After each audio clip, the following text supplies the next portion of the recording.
Okay, our topic for today is American Pope and Papacy. So, uh, the denominational thinking. Actually, we tackled this last week. Letter A, the Avro Manhattan, and letter B, Alberto Rivera, and letter C, Malachi Martin, and letter D, Saint Malachi, the last Pope, and letter E, Fatima, third prophecy, and letter F is Charles Chinigay. Requested Father Chiniki to be included if Sister Yet researched it. But uh, I have another one, but it will just be a teaser. In teaser, um, You did not yet tackle the end time view on what the American Pope and Prophecy. So that's supposed to this be is just tackled denominational today. view. So the denominational view is finished, but no, not yet fully finished. I have two additional two. If Sister Yed's research Father Chiniki, uh, that's supposed to be included. And if not, maybe any one of you can immediately research it. But Can before I that, ask question before we you tackle the end time view on in the denominational view? okay, before you ask question, I just wish to announce that I just wish to give a teaser here about the Pope who supposedly inventing the Islamic religion. So I wish to So play a one there's minute Pope teaser. who invented the Islam. Yes. So I wish to play just 1 minute of it, so I can go to series to play it. So before we play it, and before Father Chiniki, you ask your question first. Um What's your um question? my question is we heard about uh Masonry, Illuminati is what is that? What else? The Secret organizations. Jesuit organization. So what is the relation of that those group or those uh, group in the Catholic or in the Roman Catholic Church? So our topic is about the Pope, but we can ask that kind of question. Um, According to Alberto Rivera, I don't know about Avro Manhattan if you can research it. According to Alberto Rivera, if you can show pictures of Alberto Rivera, if you read his comics, no, not his comics, the comics where he was featured in, all the secret societies were invented by the Catholic Church through the Jesuits. The Jesuits were the culprit. So the Jesuits were more secretive in developing those a good picture, no? Developing those or secret organizations, covert black ops, covert organizations. The other orders like Dominicans, Franciscans, etc., they don't do that. Overtly do that. So it is this. If you watch the um, Dan Brown's Da Vinci Code, they feature the Opus Dei having some secret black ops uh, or espionage.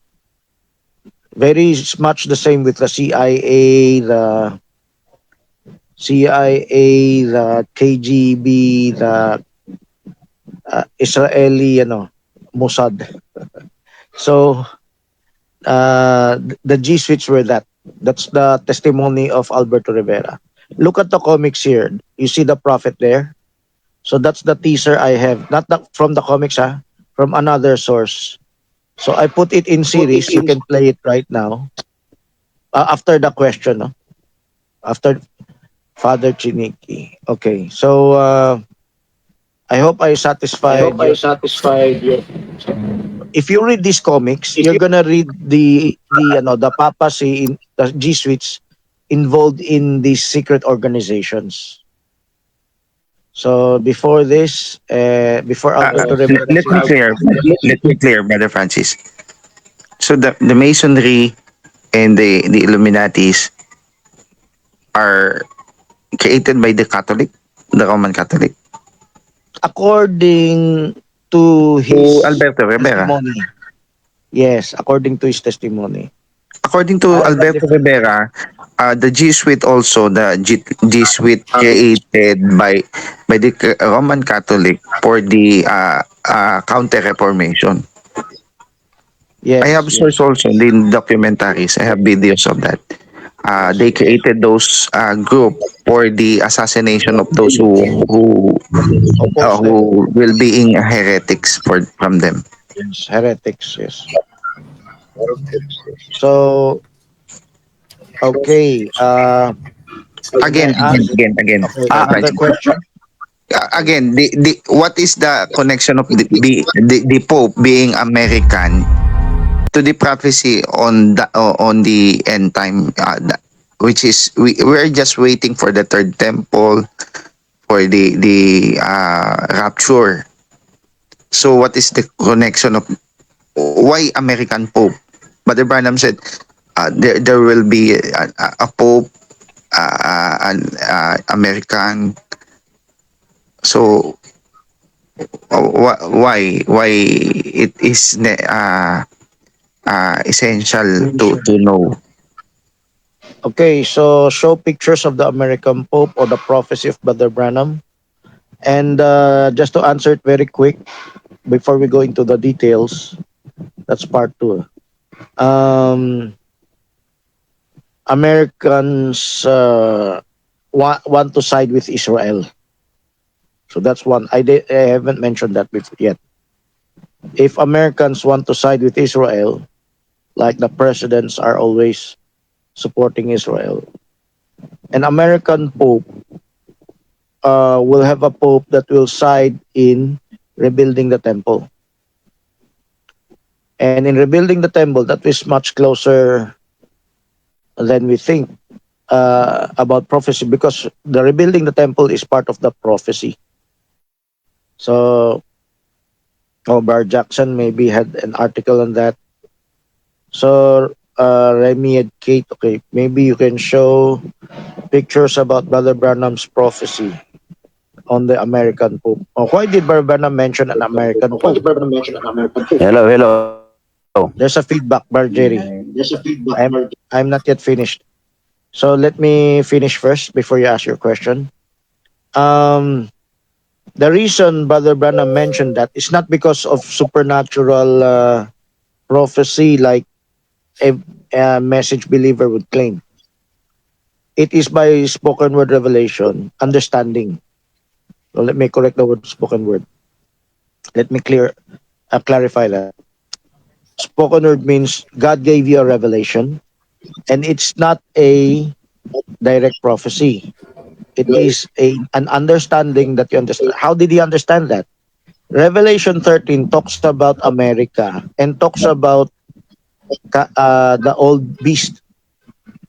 Talks about two beasts. One beast is Europe, which is Catholicism, and the other beast is America, which gave life to the old beast, to the image of the old beast. So an American Pope is appropriate for, if you want to see where the second beast was, is somewhere in the middle, no? In verse 1 you can read the first beast only. So we're not yet there. We're not talking about that. I'm just answering question, why an American Pope? What relationship does it have? This is the reason. It's a revelation in the Bible. How many realize that America is uh, revealed, of course, by spoken word in Revelation 13. Revelation 13. INC have a different interpretation of the two beasts. They are not focused on America, but America started from Protestantism, from the Seventh Day Adventists. Then the end time message just inherited it. Brother Branham just inherited it. So that's why it's noteworthy to mention that an American Pope one day will come out and he will further uh, ano, push the cooperation of the two. Which two? The European beast and the American beast through this American Pope. Okay, so we'll get back to that later. So if there are no more questions, Brother Jerry, do you have a question? Delay Father Chiniki. What you mentioned, what you mentioned a while ago about the seven orders. I read that before, the seven orders of the Catholic Church, the Franciscan, the Jesuits, the Carmelites, something like that. They have a grandstanding to make this. And even what you posted a while ago, about the Muslim, um, Catholic Church have been created this. My question is this: is there any relationship with the Daniel 9:27, and he shall confirm the covenant with many for 1 week? Now, if you're asking about is it the Muslim or all the orders? Referring to all the orders, just the Jesuit or the Muslim? Of course, Alberto Rivera will say all of those were created by the Catholic Church. So, what is your question about Daniel 9:27? About the Muslims or not? If I will answer that, if it's the Muslim, Ezekiel 38:39, part of those allies, six allies, are Muslims. Okay? So the Muslims are the Shiite part, the Iran, no? The Shiite part will be active in Ezekiel 38:39. The other side will be the Orthodox side, Russia, Armenia, Turkey. So Orthodox side and the Islamic Shiite side. So how about the Sunni side? The Sunni Muslims are supposedly the allies of Israel now at that time. During Ezekiel 38:39, Sunni Muslims would be Israel's allies already.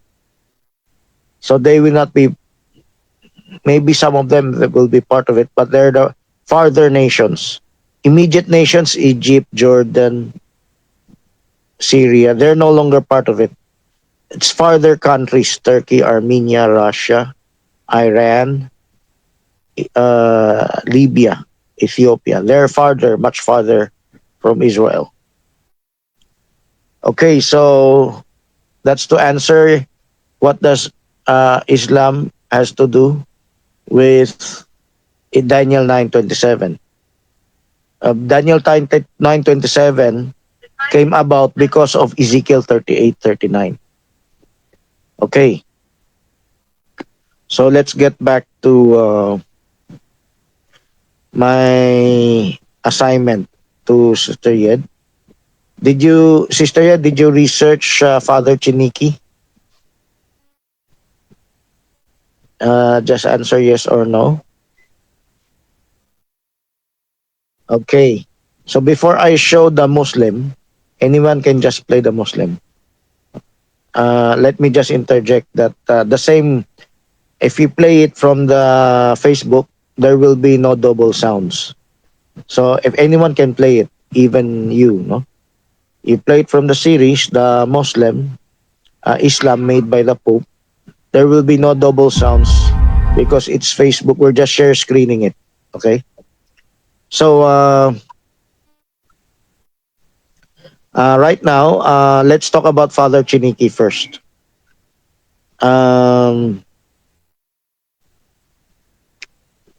So could you share us share us something about Father Chiniki? Father Chiniki is among those quoted. There's a comics about Father Chiniki actually, the Great Betrayal. So, um, please share us and give us some pictures about Father Chiniki. He was a Catholic priest that saw the danger of Catholicism going to America. He was awakened like Alberto Rivera. Okay, please share to us, Sister Yed. Come close to the mic. So, illustrations of Father Chiniki.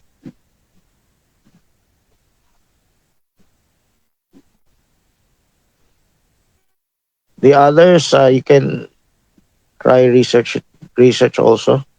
Charles Chiniki. Okay. Can you tell us about him?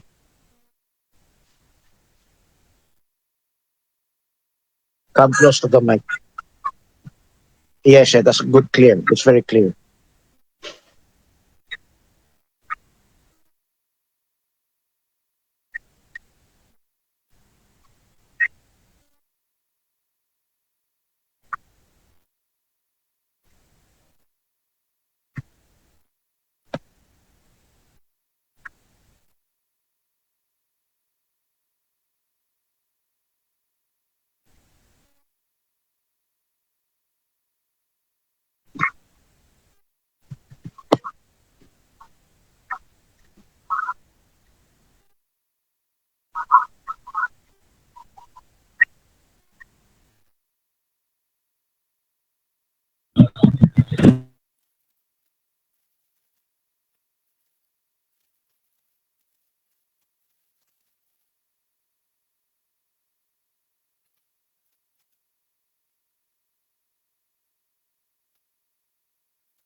Hello, hello. So, Father Chiniki, so, what made him leave the Catholic Church? What did he see in the Catholic Church before he became a Protestant?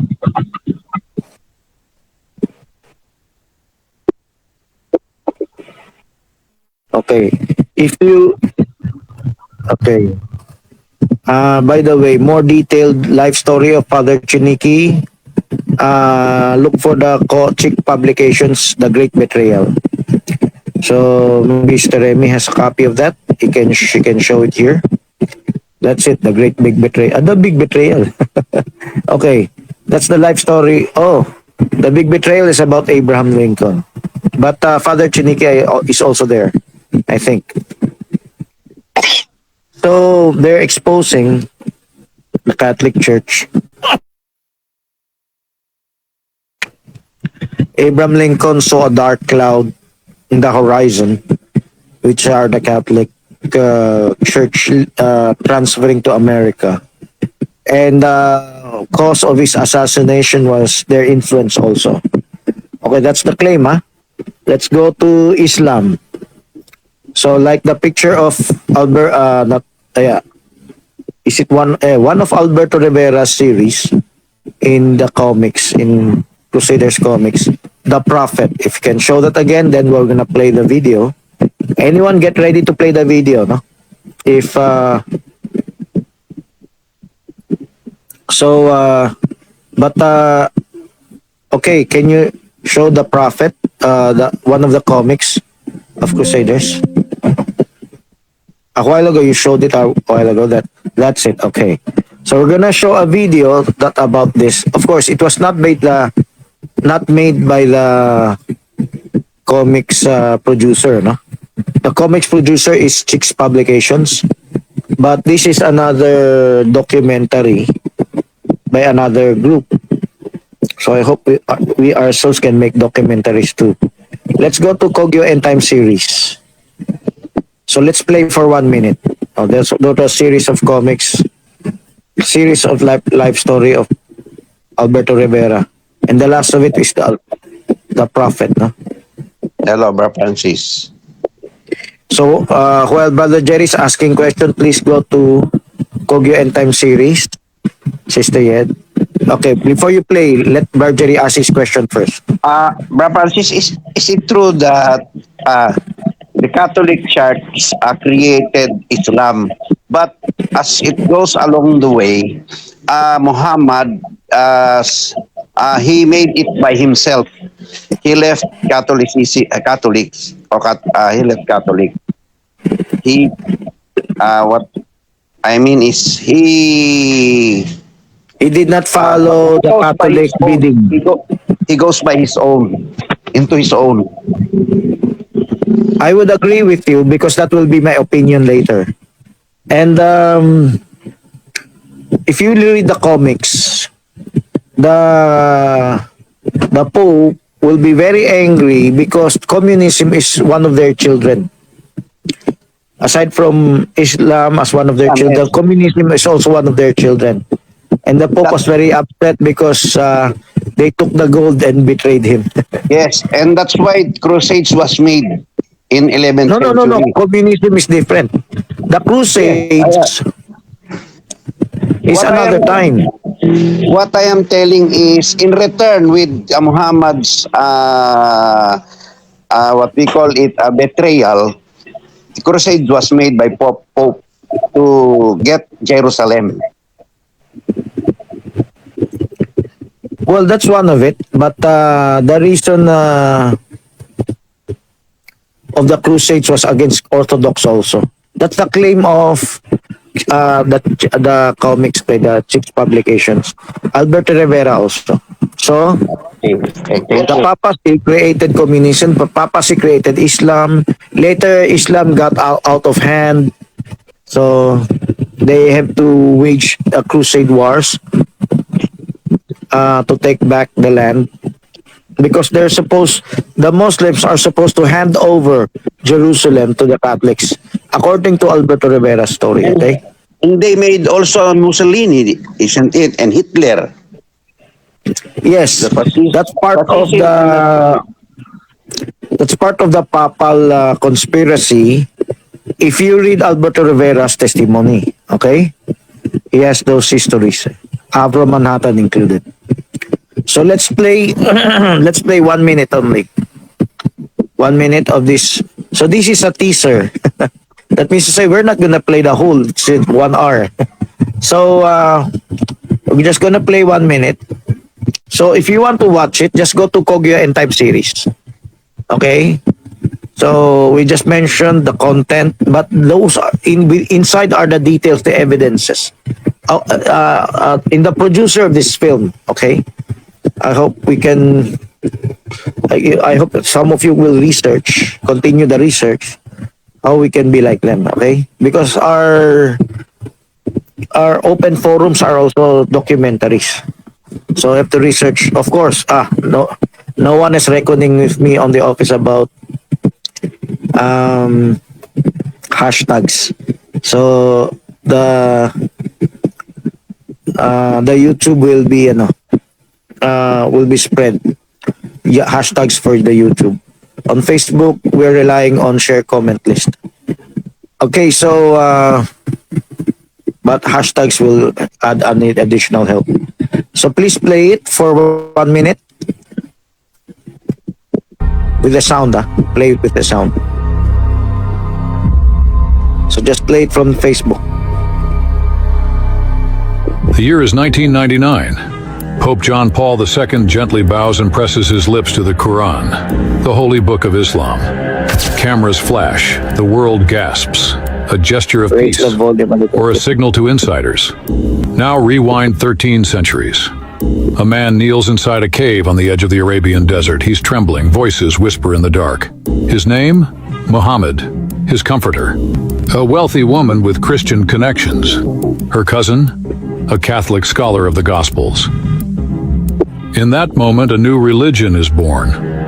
But was it truly born of the desert, or conceived in the shadows of Rome? This is not just another story about Islam. This is a journey into the hidden architecture of power, a forgotten story that stretches from Mecca's sacred black stone to the marble halls of the Vatican. You've been told that these two world religions are rivals, But what if they were never truly enemies? What if Islam, far from being Rome's greatest opponent, was actually one of its greatest creations? The symbols, the rituals, the alliances, all point to one chilling conclusion. What began as a spiritual movement may have been, from the very start, part of a master plan. A plan hatched in the smoke of incense behind curtains of secrecy and sealed with blood. The truth is not what it seems, and what you're about to discover may change how you see history and prophecy forever. Okay, you may cut it First- now. The volume is very low, no? But never mind. We should have increased the volume. So that's how we're gonna do it with the music also. You may cut the video. Let's get back to our outline. That's just a teaser trailer. For all of you, if you are hungry for progressive revelation, and of course you'll also be hungry for service to others. We're finished with the denominational Let's acknowledge- side. Father Chiniki with so I also gave you the comics. You may just read it. You can ask Sister Remy for that. And if there are continuous recording in Glimpse the of the office, Quran, maybe we can the Holy print Book of Islam. the comics Cameras flash, so that the world everyone can gasps. buy, no? A gesture of peace, only in or the a church, signal to the insiders. local church. Now rewind 13 Because you cannot, centuries. I A man think kneels you in- cannot sell it outside. Maybe you can, no? But outside side. Last week, did we start with the preacher? Oh, of course, he speaks in Tagalog. Could you show the part 2?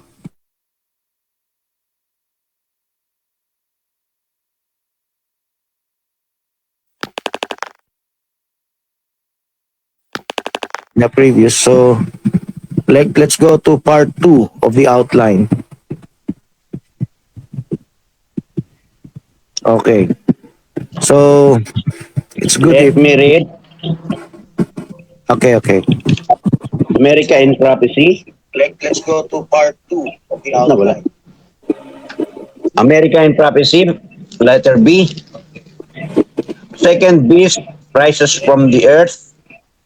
Role of the United States and Masonic influence. Okay, we're not yet in letter B. Are we finished with letter A? I don't think Tackled that so. last week. If we tackled that last week, let's give some review. What are message believers saying about this? So, Sister Yed, I presume you watched, or Sister Remy also, watched the whole video of Pastor John Ferrer, or hopefully you watched other videos also relating to that. Of course, there are lots of them that talks about this. So, tell me about what they shared. Of course, that's on the level of Brother Branham. Then later, we're gonna share our side. Letter B, letter C, letter D. So we need to objectively report first what are they teaching among anti-message circles regarding the American Pope, the image of the beast, the 10 horns. Of course, they have to talk about Revelation 13. So we want to hear their versions first. So please tell us what you taken note of Pastor Jun Ferrer's presentation, and hopefully other end time preachers if you have tried to watch them. Okay.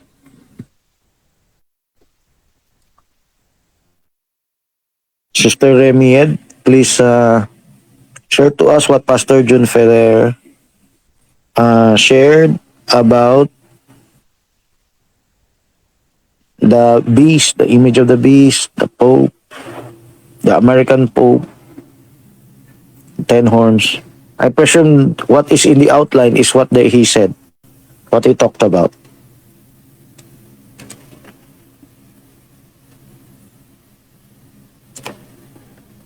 Remied, are you there? Hello? She's not around, Reverend Sis. Are you there, Sister Yet? Okay, go. Okay, so we can give some commentary from here. It's good to explain that the beast is the Catholic Church. The image of the beast are the Protestant movement, which comes together in an ecumenical movement. It's similar to the beast. That's why it's called image to the beast. Now, let me share something on the side of the politics. There is a beast that is distinct from the Catholic Church. What is that beast? That's the political beast. So this is, I'm referring to a religious, what Brother John Ferrer shared is about a religious beast. But the beast originally was political. It's Rome. So remember the four beasts? So you can share pictures of the four beasts coming out of the sea. There's lion. There's the bear. There's the leopard, four-headed leopard. And there's the dreadful, terrible beast. Do you have a picture of that? In Revelation Power 31. of Rome. Huh? So it's no, it's where I'm gonna focus on the political. So we don't deny the religious side. The religious beast is the Roman Catholicism, the Holy Roman Empire. The image of the beast is correct. It can be correctly said the other churches that came out from her. But is this the only picture we have for the four beasts? Anyway, so therefore, four beasts that came out of the sea. So these are originally political. So do you have a picture of the lion, the bear, the leopard, then what we see here right now is the dreadful, terrible beast, actually. So the dreadful, terrible beast, there are 7 heads, 10 horns, like that. But the four beasts that came out, that's it. The four beasts that came out of the sea, these are not yet merged, united, combined. These are still separate.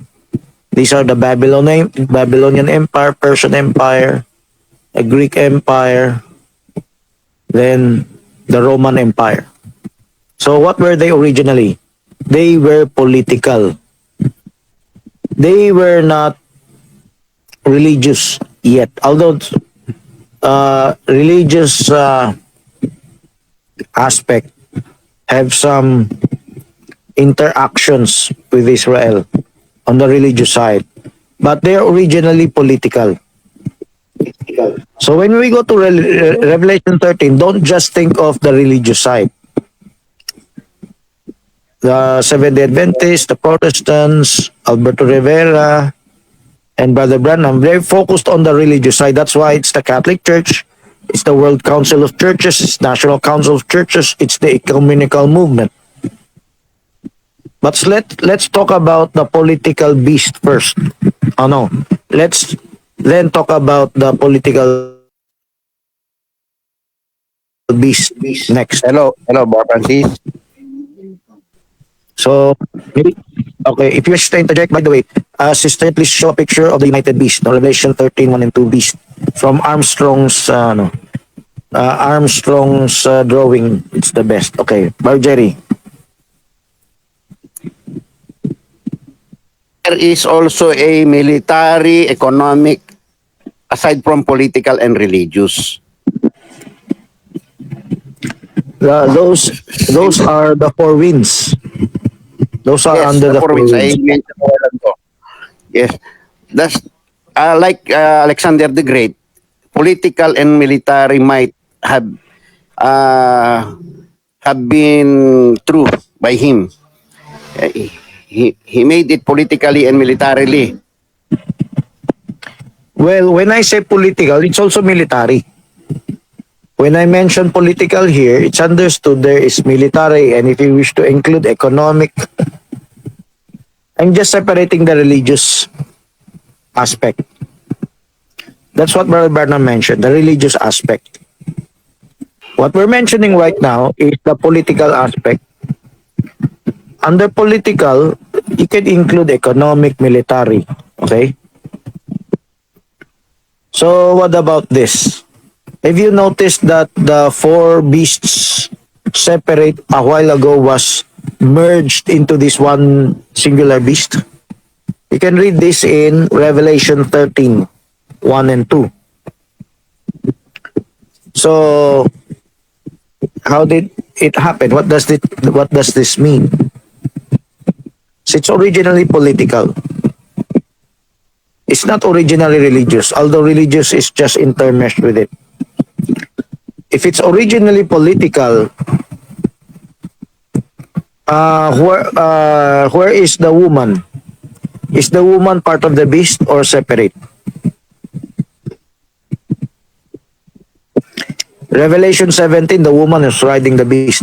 They have another picture of that. Maybe you can combine, share it here. The red, scarlet, crimson beast. Also, Armstrong's drawing is also good. No? So there's another beast in Revelation 17. It's colored red. Red with blood. Blood of the saints. There's a woman riding up on the beast. So can you show pictures of that? Okay, that's one. Although there's another that looks similar to this. I hope you can look for the one similar to the other one. Another drawing from Armstrong. The woman is very small. So the woman is not the beast.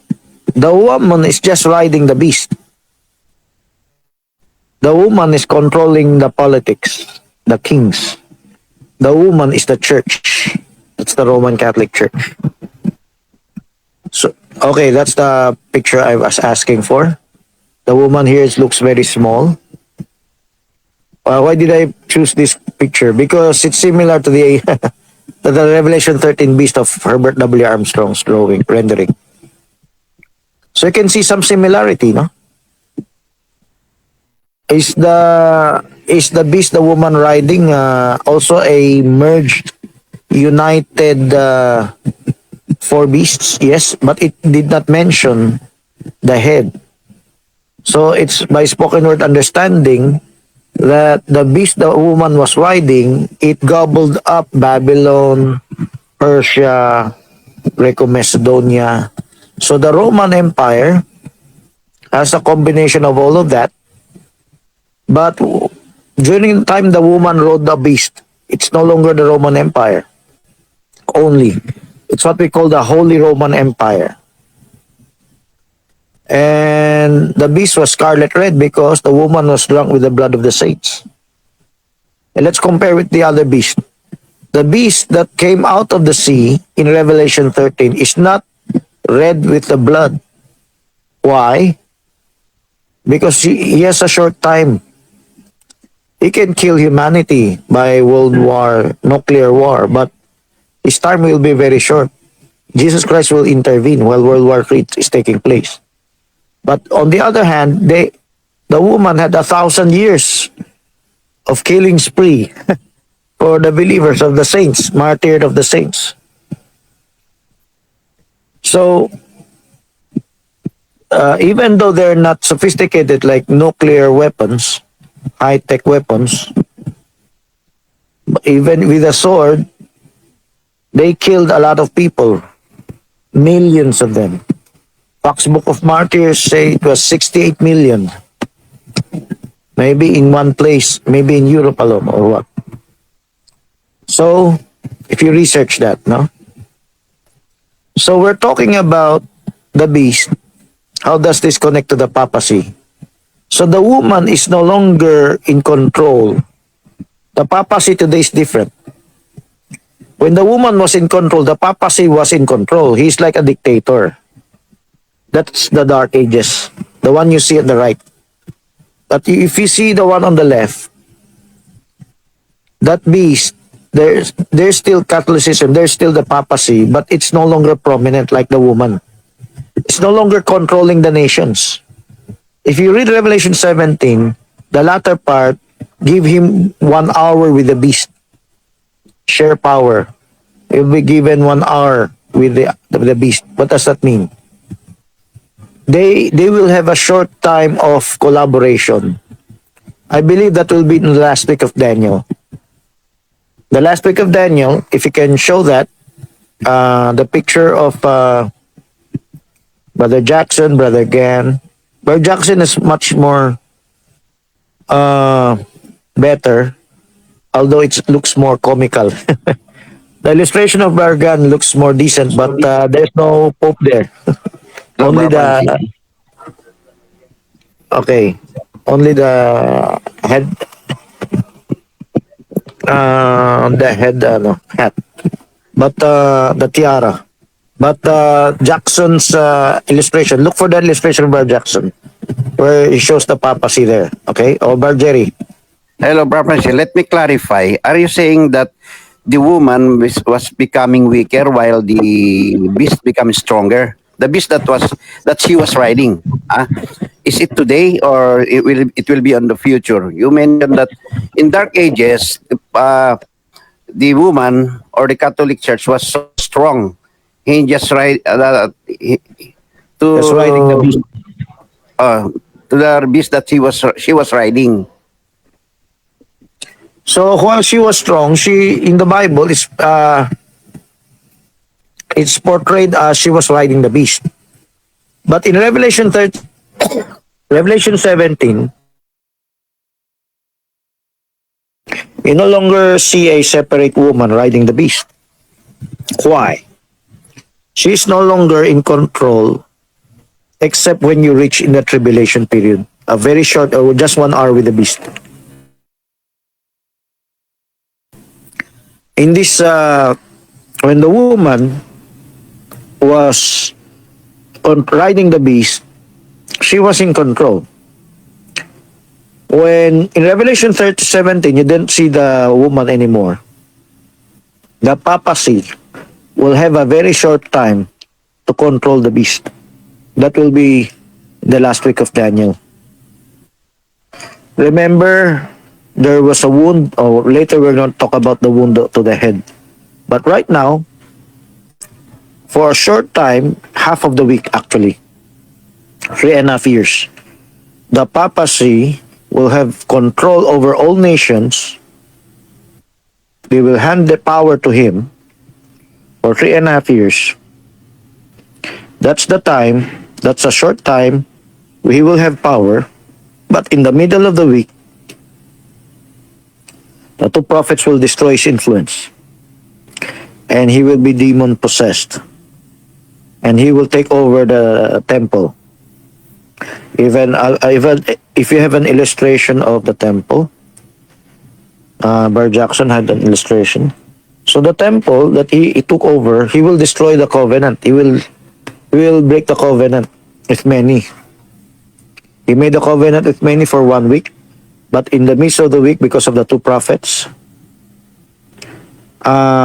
he will destroy the covenant. He will destroy the peace, and it will set off the other nations for World War III. Set off, that means World War III is not yet taking place. It's about to take place. They're preparing to take. They don't know it, but they're gearing up for that because they want to take over Jerusalem. Why will they want to take over Jerusalem? Because the Pope took over Jerusalem. It's supposed to be an international city. But after the killing of the two prophets, he took over the temple. And it's a betrayal of trust. So, you can see the woman is no longer in Revelation 17. Revelation 13. Because it merged with politics. He became political. The Pope becomes political. Right now, the Pope is semi-political. In the Dark Ages, he was political. Right now, after Reformation, in this modern age, he's semi-political. So, Avro Manhattan was portraying that they were egging United States to go on a first strike. The U.S. Cardinals were egging the United States to go on a first strike to the USSR. That will usher in World War III, actually. It's a good thing their influence was not yet as that great. But here in the last week of Daniel, the papacy will play its hand for a very, very short time. That's why it said 1 hour with the beast. And after that, in the middle of the week, he will lose control again. But he will set the whole world off in persecuting the foolish that became wise and the 144,000. Foolish that repented to become wise. Foolish will not be glorified, will not be part of the third resurrection if they don't repent from their foolishness. Because foolishness is wickedness. The wicked shall not understand. Okay, so we're going to talk about the mark of the beast. We're going to talk about the image of the beast. Do you have any questions? So Yes, let's get back. I have a Okay. question, So Brother Francis. go back to the outline while Brother Lito is asking his question. Yeah. My question is, why is this Revelation chapter 13 conglomeration that these 10 horns are on the seven head? And what does significance and who is controlling on that 10 horns? Okay, to answer Barlito, please go back to the beast from the sea. Whether it's the woman or both, no? The woman and and the Revelation 13 beast. Is it, Brother Francis, is it the same mentioned in Daniel chapter 7?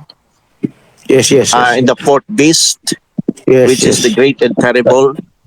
Yes. Is it So, is it similar situation, or yes, yes, it's similar, in a similar. similar situation but in a different time? I wonder if you have a picture of that, no? Of Armstrong also, the fourth beast coming out of the sea. Now, there's a 10 horns in Daniel. There's 10 horns in Revelation 17. There are 10 horns in Revelation 13. Why is the 10 horns included? Because the Roman Empire, starting from Daniel, took over the 10 tribes in Europe. So, Staberna, if you can look for the 10 horns of Daniel. Daniel's dreadful, terrible beast. So, look for the Daniel Force, with 10 horns, okay? So, you can look it for Armstrong's, also Armstrong's picture. So, let's go back to these 10 horns. Look at the 10 horns from Daniel and Revelation. Revelation, there's chapter 17 and there's chapter 13. What is the background of the 10 horns? The background of the 10 horns is the European tribes. Do you have a picture of Europe?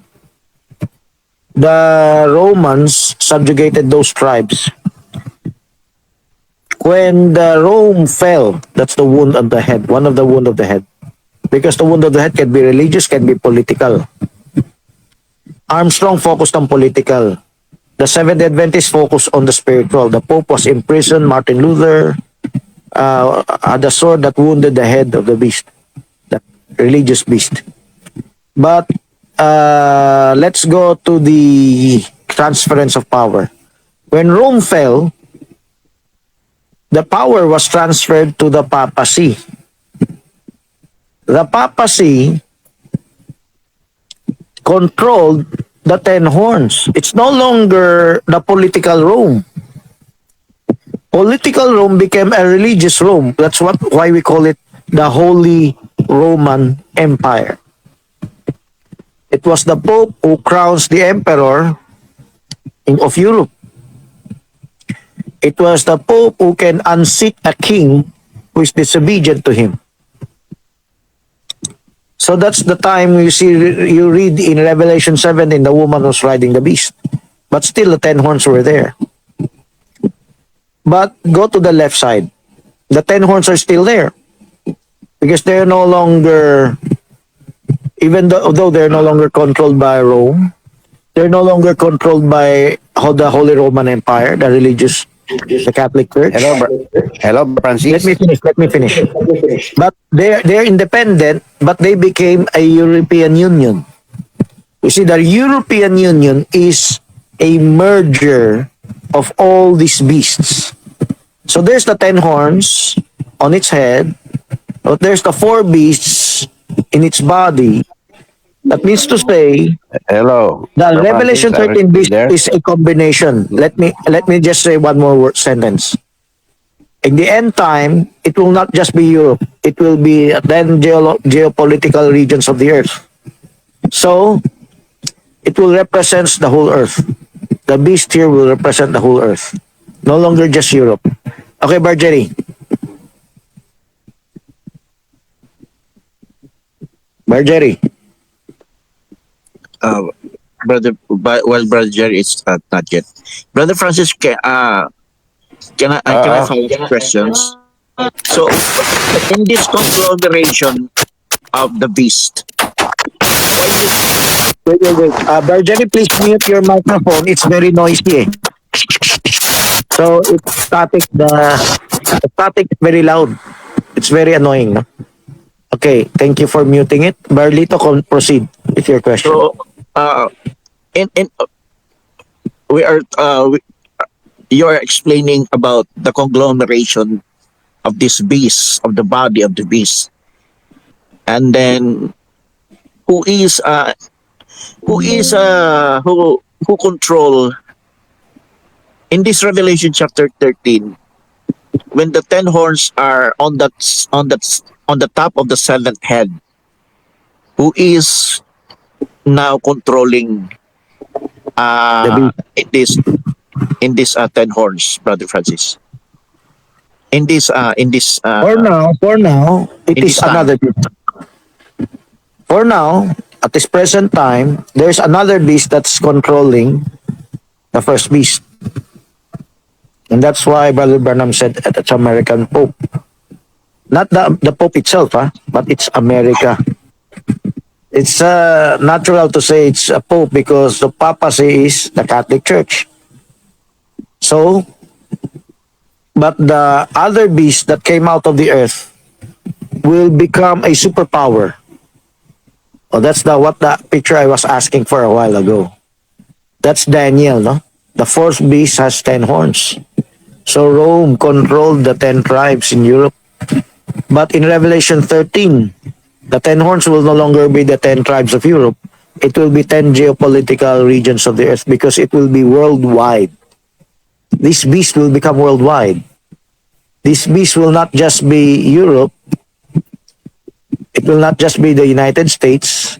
It will absorb everything, even the United States, because there will be a manhunt,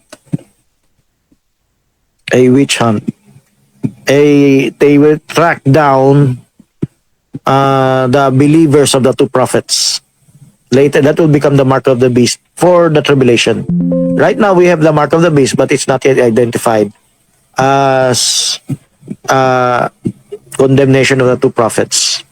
So here in the picture, the 10 horns coming out of the sea, that's the 10 tribes. But the 10 horns let's go back to Revelation 13. The 10 horns you see there would no longer just be the 10 tribes or the European Union. Many still understand it's the European Union. But actually, it will be the whole world. These 4 beasts represent the empires that involved Israel. So this is That not chastised Israel. only so this is not only a 10 horns Of Europe. in this yes, It this will is not it will be only 10 horns of the world. The 10 yes. geopolitical regions of the world. So please go back to Revelation 13.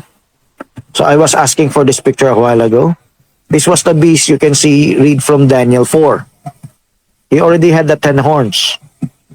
Can you include in your explanation that on these 10 horns right now they have a crowns on their head? But before they have no crowns in Daniel chapter 7. We also that in Daniel chapter 7, this four beasts, as we saw this picture, is that conglomeration according to Daniel. It's not yet conglomeration, but in John's revelation, there is a conglomeration, beast, body beast. But on So that head, on that seven heads, and then the 10 horns would have a crowns. And then you are explaining that this not only fulfilled Europe, but this is a uh, geopolitical power, racing power. so let me answer. No, don't take too long in asking question, okay? So make it quick. So the 10 crowns. So please show the part that the horns had 10 crowns. The 10 horns had 10 crowns. Please show it. The previous picture. The picture of Revelation 13 beast, I think. The 10 horns had 10 crowns. Okay, see that? See in the illustration? The 10 crowns represent independent nations. So before, Rome was controlling them. Now, Rome is no longer controlling them. They're independent. They've become the European Union. Let me go further. In the 10 geopolitical regions of the earth, 10 crowns represent their independent nations. They were not subjugated by one singular power, not subjugated by Nazis, communists, not the United States. The United States gave them life. But they are independent nations that came together, like what we call today the UN, the United Nations. Whatever unity the whole world has, that's the 10 crowns. And they will be united at the last part of Revelation 13 in apprehending those that does not have the mark of the beast in their hands or in their head. So let's talk about the other beast. That because that is where our topic comes in, the American Pope. America is the second beast from not the sea, but from the earth. Okay.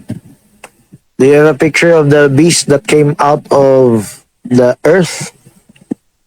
I think Armstrong doesn't have a picture of that. I like his drawing of this beast from the sea. But what about the beast from the earth? Maybe you can use Brother Jackson's illustration, okay? Brother Gan also doesn't have an illustration. Oh, he used the content there, so I used the illustration. So I need the beast that came out of.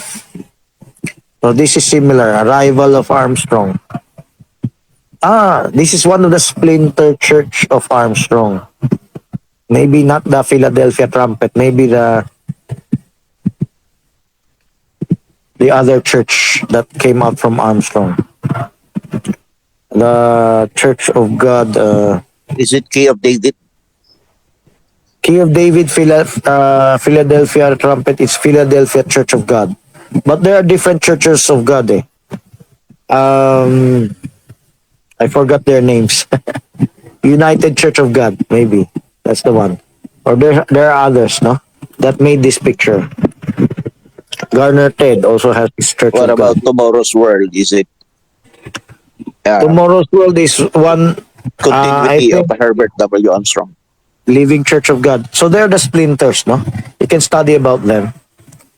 But let's not take much time on that. I need to see the beast that came out of the earth.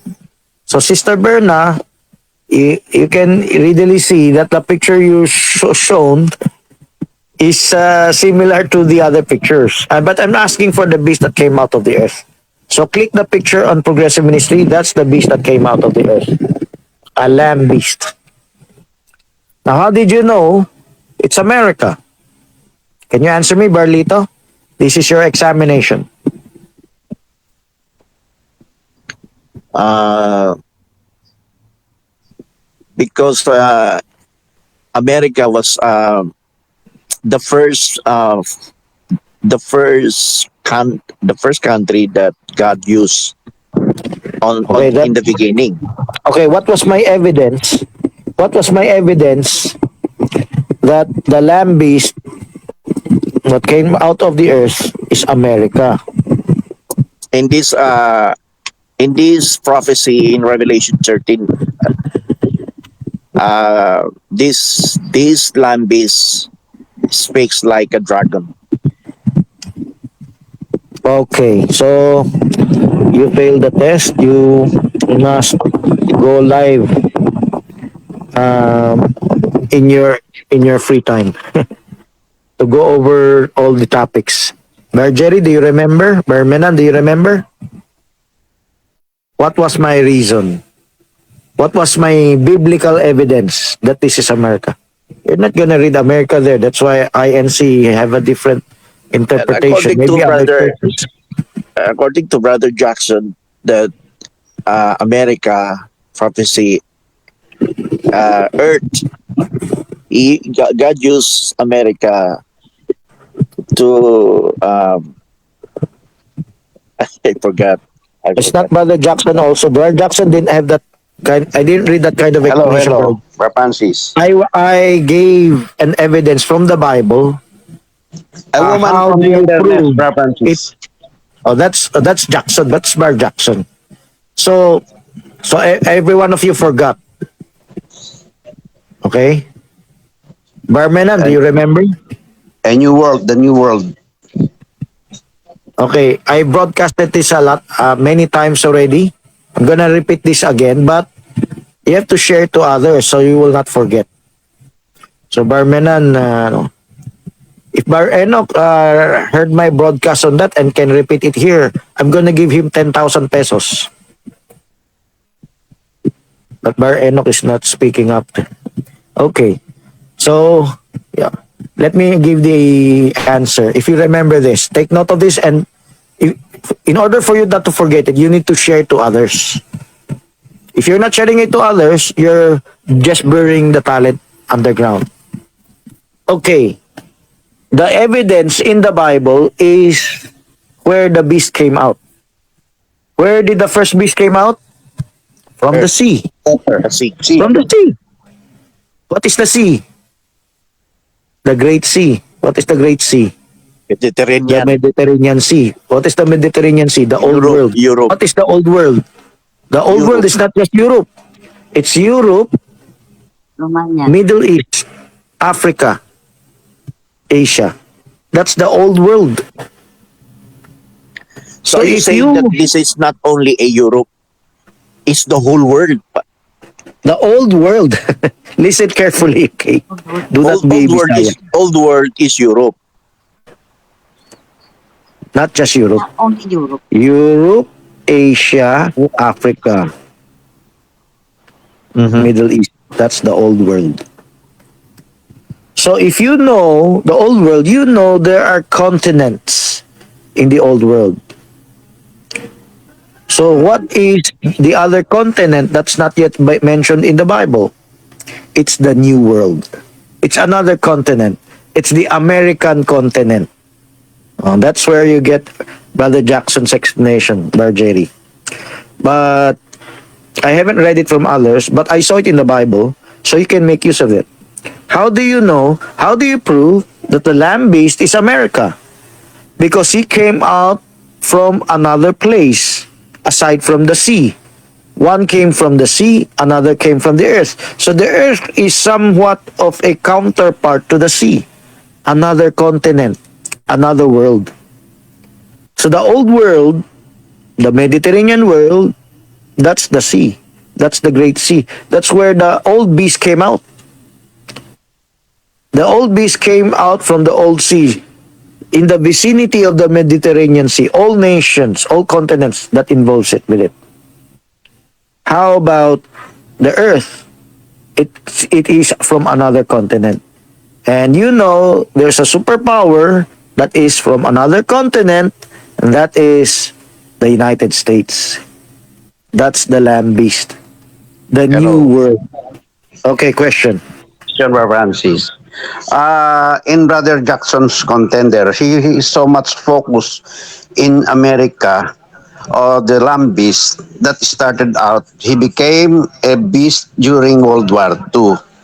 And now here comes the new Pope in America. So when will be and where and when will be the time when this lambis started. So we are now focusing in this last day in this end time about the new pope. What is more significance in regarding with Brother Jackson's explanation about this Revelation 13 verse 11 to 15 and in this end time about the new pope?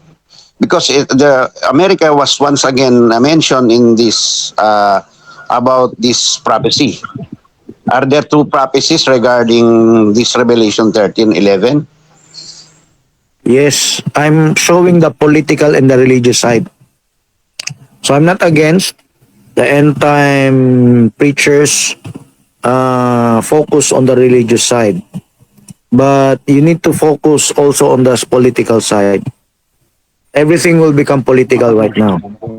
It will be political. The two prophets will be political. So yes, It will not political. just The be two religious. prophets are political, not religious.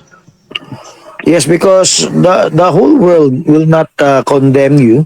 The Catholic Church today will not condemn you for not believing in the Trinity, not believing in Sunday worship. Everyone has freedom of beliefs today. But if it affects the political setup, you're a terrorist. If you destroy the New World Order, you destroy the hegemony of the New World Order. The New World Order is peace and safety. When they shall say peace and safety, sudden destruction comes to them. So let's move on from America. What did she do? She speak like a dragon. So we're not gonna focus on that. Speaking like a dragon means you speak like the first beast. You give power. You're acting like the first beast. But of course, you're different from the first beast. You're like America was founded on the ideals of masonry. Well, some will say they're founded on the ideals of Christianity. That's true. But masonry came alongside with it.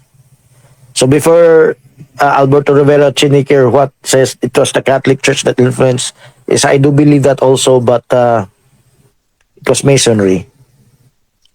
And if masonry is just one of the children, then it will fulfill of the Catholic Church, of the papacy, then it would fulfill this master plan of uniting the world. Under what? Under what we call the image of the beast. So the beast came from Europe. Later it will engulf the whole world. But America built an image to the beast.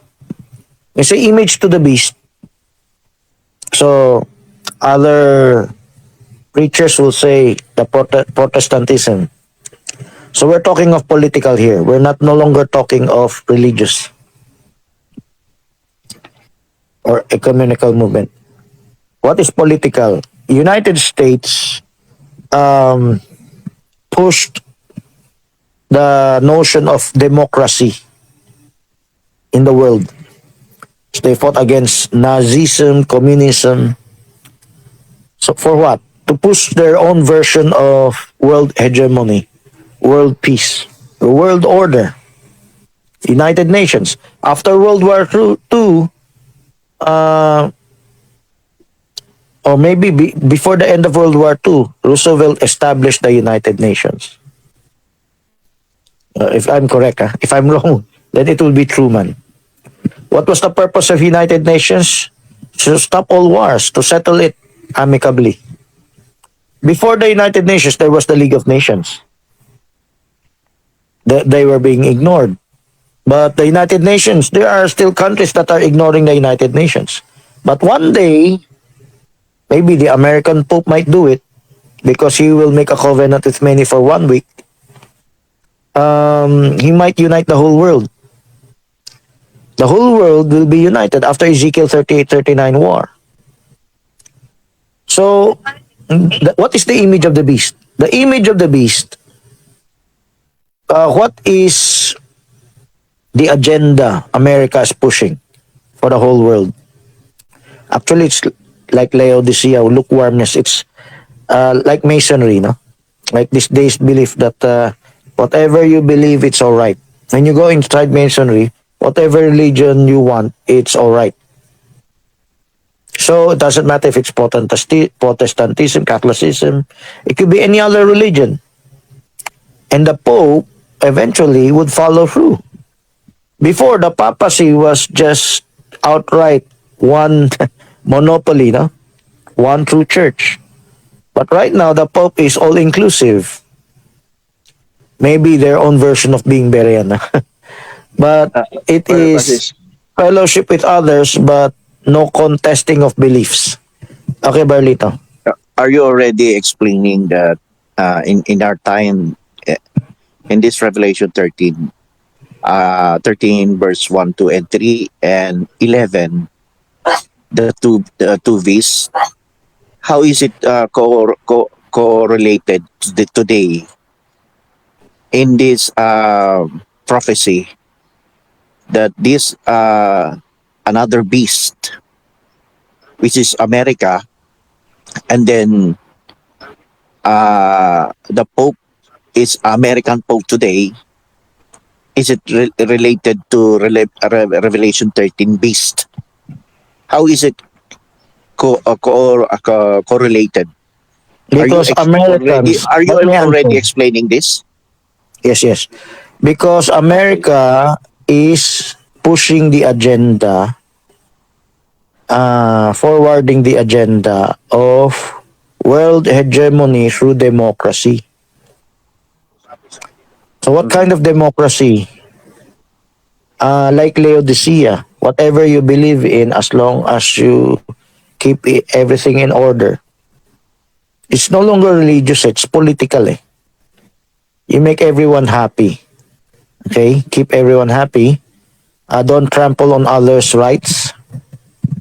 So, America, in trying to push for this new world order of democracy in all nations, it is an image of the beast. So when you feel lukewarm, when you feel you want to enjoy the world, Disney, etc., that's the image of the beast. Like rock music, no? Korean pop, Korean K-pop, and whatever. Are you saying that this? Where did the Koreans learn K-pop? From the United States. He infected the whole world. His trash infected the whole world. His Hollywood movies. Majority has a different agenda because it's forwarding a different line of thought. Gay rights, LGBTQ. So that's the image. The original beast was not like that, but the original beast will follow suit. Eventually, this image of the beast is different from the original beast, but the original beast will support it because it gave life to the first beast. And if you don't worship this, you are against. You're like a terrorist. So there are That is, people who are against this world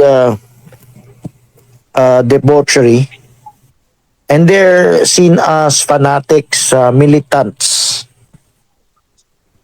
like some Muslims,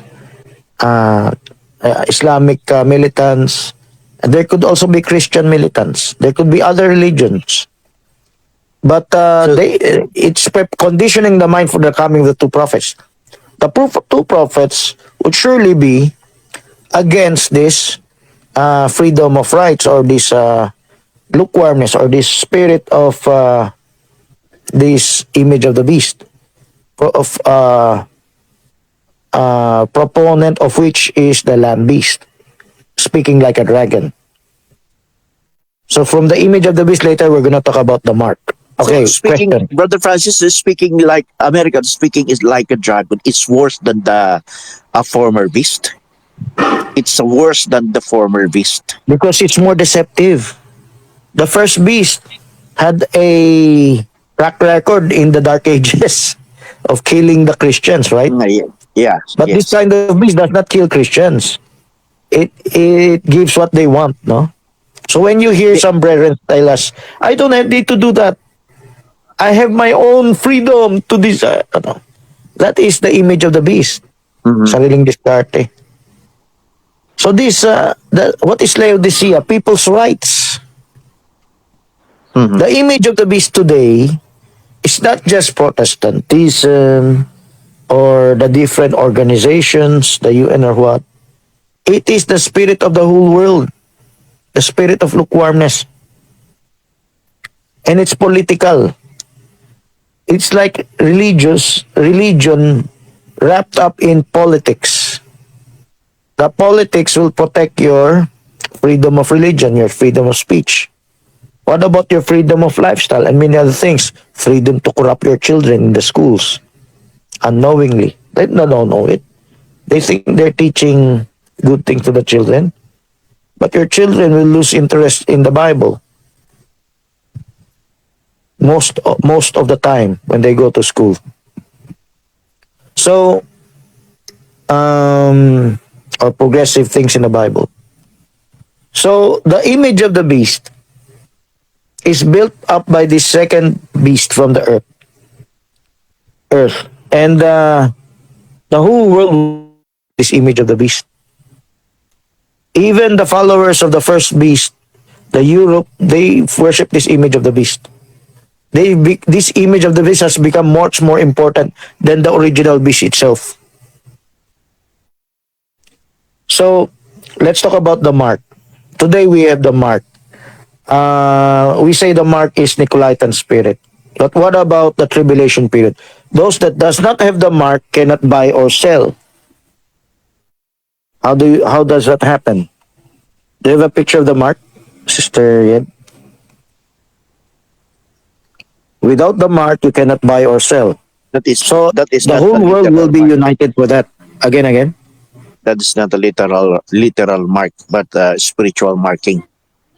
So there As in are old the teachings world. like it's a tattoo, it's a microchip, it's a vaccine, or it's your credit card. One of our previous pastors, that was my previous disciple, said, I'm afraid to use my credit card because it will be the mark of the beast. The barcode, those are just decoys.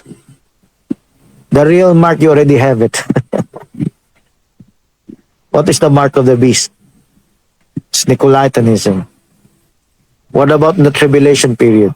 It's still Nicolaitanism, but it applies to the two prophets. Yes. Because how So you the see two the two prophets. prophets, So the two that's how you prophets will right be now, marked. the two prophets in the tribulation period will be the the mark. The separating factor, if you have the mark in the tribulation or not. Which Mhm. mark do you have? The mark of God, the seal of God, or you have the mark of the beast? So why is the mark of the beast The involved mark with the of the two beast. The prophets? mark of the beast in the tribulation period is the world view, as you said. It's still the worldview right now. Right now, your worldview about the image of the beast, that gives you the mark also. Right now, let's talk about our brethren. If you're lukewarm, sometimes you become Nicolaitan. Don't think if you're lukewarm, you're just lukewarm, no? Sometimes you become Nicolaitan. In your heart, you put it in your heart, I will not do it. You are indignant, you're defiant. Nagmamatigas. We're talking of walking in the light, ha? You may pretend to be a Christian, you may know certain truths, but you refuse to walk in the light, you have the mark. You arbitrarily, deliberately, sinasadya mo. You deliberately, arbitrarily refuse to walk in the light. When But you if refuse, it, but if it not intentionally, can we call it Nicolaitanism, Brother Francis? it's subconscious. You don't think you're doing it. You don't know you're going against God because you know a lot of truths already. You're relaxed. You feel no need to progress further in to be trained further, to grow further in ministry, in revelation, and many other things. Whatever revelation you learned, you forgot about it because you're relaxed. You think you've already reached the pinnacle. I'm already a father. I'm already a minister. Why do I need to do what the kids are doing? Like emergency Abraham preparation or dowry or being Berean. I'm already Berean because I the deepest in understanding in the church. You can relax when you relax. When you're told to do something or you need to do something and you purposely not do it, you heeded the call of Nicolaitanism. Like you cannot force me. If you have that kind of spirit, that's Nicolaitanism. But it's subconscious. You don't think you're not like that. You think you're a God follower. Okay. If you have bias against someone else, you never notice that. What about lukewarmness? They are kin spirits, kinship spirits. If you're lukewarm, it can lead you to Nicolaitanism. Nicolaitanism can lead you to lukewarmness. One leads to the other. So, you don't have to go to other churches or other unbelievers outside in the world. Let's just look at ourselves. Do we have that spirit of defiance? Okay? So, it depends, it's between you and God. That's why that's 10th vision. It's between you and God. Okay? You know it if you're defiant. You just kneel down and pray and ask for forgiveness. God will forgive you. You just need to confess your sins. Now, and strive, of course, in order to be part of the rapture. Now, how about the lukewarm side, the image of the beast? The whole world has been infected with it. Now, what about the mark? So the mark is something that is much more dangerous because your mind is made up. But let's talk about the image of the beast. So the whole world has the mark, the whole world has this image, but the true believers does not have the mark because they are striving to to be Berean. They're striving, even though they fail. They're not perfect. They're misfits also, but they're striving. So God sees in their heart if they're justified. So let's go to the tribulation period. What happens in the tribulation period? When the two prophets come out from the scene, the rapture is over. And the two prophets come on the scene. And the two prophets preach their message. What happens to the world? The whole world has a choice. So right now, it's not easy to be Berean. Right now, on this side before the rapture, being Berean, you need to overcome many different doctrines, many different understandings, and many different weaknesses in the flesh. But come the tribulation period, if you can show the tribulation period, it's very easy to be Berean. Just believe what the two prophets preach. And in order to live for that belief, you have to preach. Yeah, they will share. Could you show the 144,000 witnessing, the foolish virgins witnessing in the tribulation? That's when they remove the mark of the beast. Brother So Francis, Barlito, you need to preach. You need to share from the old things, new and old, so you can remove your mark of the beast. How? You need to share it. If you don't share it, you just bury it underground. You're an unworthy servant. So how can we those escape? foolish that will become wise, they will give their lives how? By allowing themselves to be apprehended by the beast, because they will share the message of the two prophets. What is the message of two prophets? The everlasting gospel. You see that in the picture. Sealing the 144,000. And what is the everlasting gospel? That is the message for the whole world. And if that is your message, you'll be apprehended by the beast because you are one of the terrorists that believes the two prophets. Or the collaborators of the terrorists. Terrorists which the whole world painted to the two prophets. Because of the message. The message is the end of the world. The message is doomsday. Doomsday someday, but not today so far. So the message of the two prophets is doomsday. Right now, are we sharing doomsday? Or are we compromising ourselves with the world? So if you can preach doomsday, the right doomsday, that's how you remove the mark of the beast. The mark of the beast, the tribulation, they will preach. If they don't preach, they will not be apprehended. It might be in question how to be saved. Can they survive as a sheep? Brother Francis. So, okay, question. So this is you mentioned the spirit of defiance. This is this also a spirit of Nicolaitanism, Brother Francis? Yes, yes. Nicolaitanism, defiance.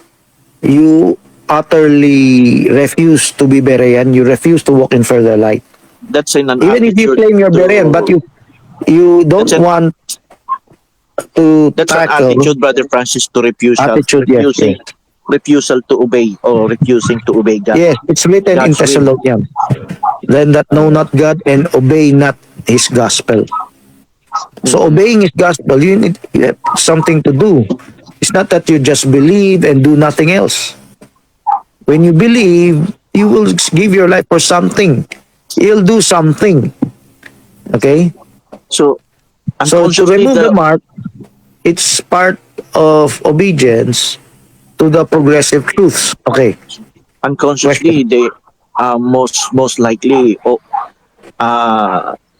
I think all the believers that that has it kind of spirit today Today, all churches, including ours, majority. majority. So their chance is to be full, to become wise in the tribulation. But they can be wise as early as right now. They just need a change of heart. So what is the remedy or But you must remedy? tell them how to change their hearts. You must tell them where they got it wrong. There are families who refuse to listen to enter this Bible study room, hukum classes. You bring it to them, DVBS, Daily Visitation Bible Studies. If they reject it outright, then you know. But if they don't reject it, they might have a chance. You just need to show it to them. Oh, our kids must have training, or we must have nightly fellowship Bible studies ourselves. So visit other brethren in different places. Those brethren you know who are not yet walking in further light. Okay? You must give them a chance. Hello? How about other churches? God will give them their chance. Whatever level they are in. Whatever level they don't know. So, God knows if they are supposed to walk in further light. Can I So- comment? Okay, comment. According to my statement, it is also a statement of Brother Jackson, I think, that the beast, the terrible beast, has two nature.